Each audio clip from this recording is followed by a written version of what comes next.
Hey everyone, this is Christopher Luxon, the former CEO of Air New Zealand. This is John Lee Dumas, the founder and host of Entrepreneurs on Fire. This is Tracy Ibarra. I'm in Executive Solutions at Dell Technologies. This is Travis Chappell, founder of Build Your Network. If you are wanting to learn how to embrace change, To navigate through disruption as a leader, then listen to the Leadership is Changing podcast. The Leadership is Changing podcast.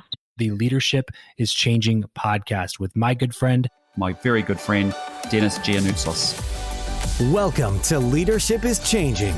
Each week, we and our guests provide information and insights through exploring leading change. This is taking your leadership to another level by finding the balance between executive excellence and personal well-being through stories that inspire real change. It's time to adapt in our fast-moving world when leadership is changing with your host, Denis Giannoutsos. Hey, welcome to the show. Leadership is Changing. What we as leaders know to be true is that change is constant. Leaders everywhere confront similar obstacles because people are people, but everywhere you go, leaders are overwhelmed, disrupted, and under pressure. They run from email to email, meeting to meeting. Many leaders are not changing quick enough, which means they run the risk of becoming irrelevant and being left behind.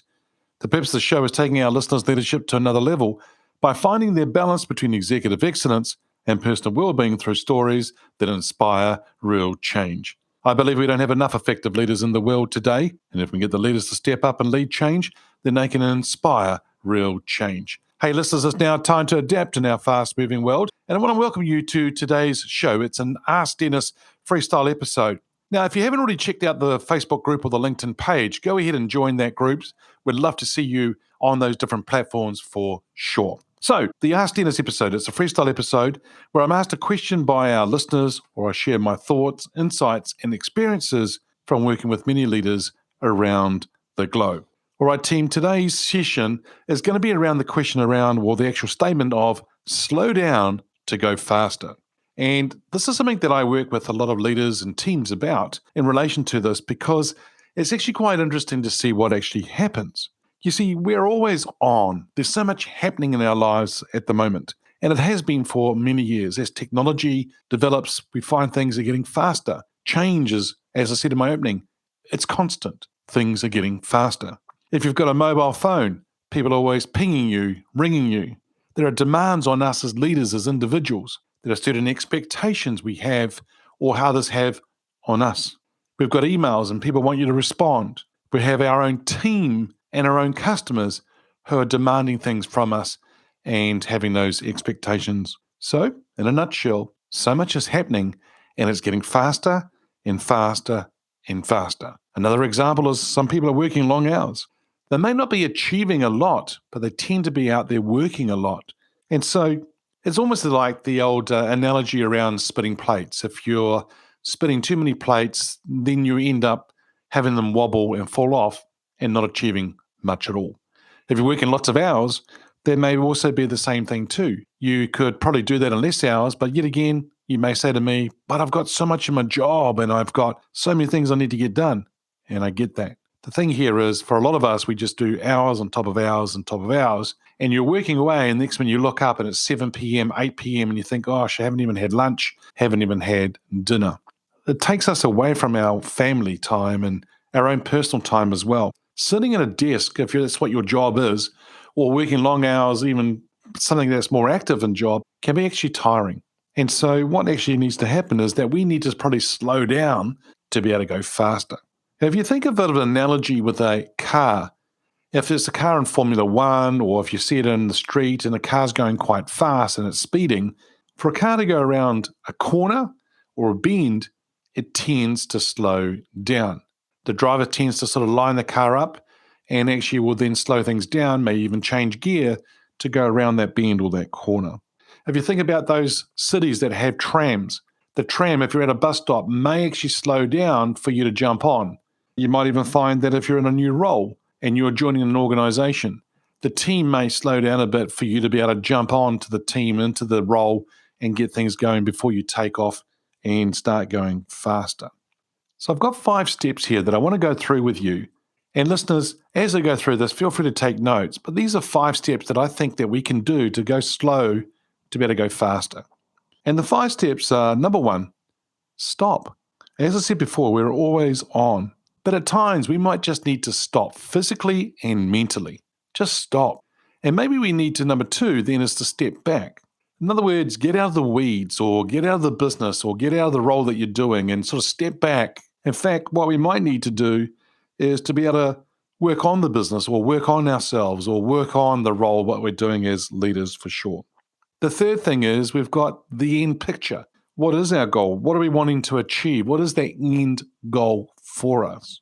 Number 4 would then for you to start planning and aligning and lining things up, just as I said before about the driver lining up the corner or the turn and so forth. And then number 5 is that once you've gone around the corner of the bend, or as you're going through it, put the foot on the accelerator and start to go for it. Execute on what you're actually wanting to do. So 5 steps. Number 1, stop. Number 2, step back. Number 3, what is the end picture? Number 4, do some planning. Number 5, put up the foot on the accelerator and execute. You see, if you do this, you're going to notice some things. Number 1, you'll probably notice more. Now, what do I mean by that? You'll notice what's happening. In fact, you're probably going to notice what's going on around you because you're taking time out. You ever heard of the analogy of taking time out to smell the flowers or the roses, or taking time out to take nature in? The number of times I catch a ferry from where I live to the city, and it's a 35-minute ferry ride. And as we go on that in the morning, a lot of people are on their mobile phones and they're on their laptops. But as we're moving out of where we are, out into the waters towards the city, there's some beautiful sights, some beautiful nature to look at. But not everyone takes the time out to enjoy the nature. So understand what's going on around you. In fact, if you notice more, you might actually notice what you're missing out on or what you are missing. So taking time out to notice more is something that you might find that you start doing. The second thing would be about taking control. A lot of us are on autopilot and we just do things day in and day out, and some of them are just subconsciously we're just going to do things. But then what can we do that's deliberate? Maybe it's a decision that you might want to make. Maybe it's certain things you want to need to do. But if you do it more deliberately and with more purpose and more presence, things could actually be a little bit different. Taking ownership around what you're actually wanting to do, around that taking control, and being more accountable about what you're doing. And so I think that's the number 2, which is taking control around those different areas. What that's going to mean is the number 3, which is I think is going to actually build confidence. You're going to feel like you're in control. You're going to feel better about that. You're going to feel less stressed out, and you're going to feel more confident as a result of it all. And so building confidence is a really important thing for you to look at for sure. Listeners, next time you're going fast in whatever you're doing, whether it's fast in the way on the workplace or whatever it is for you, take your foot off the accelerator at times. Look around what's going on, and then you can move forward with more purpose and confidence. You see, for a lot of you right now, you're going through a lot of things. Things are changing. Some of you are going back to lockdowns in some countries. And for some of you, you're losing business. For some of you, you're creating business. Some of you, you're feeling like you're powerless. You don't actually have the ability to be in control. And for others, you feel like there's so much happening, you're not even in control. It's becoming overwhelming. Team, if there's anything I can do to help you, then feel free to reach out to me. Nothing more important about us being resilient, but also us leading change and going through change ourselves and being able to be the leader we need to be, being able to have the team on board and helping everyone on that team move forward as well. If there's anything I can do to help you around that, please feel free to reach out to me.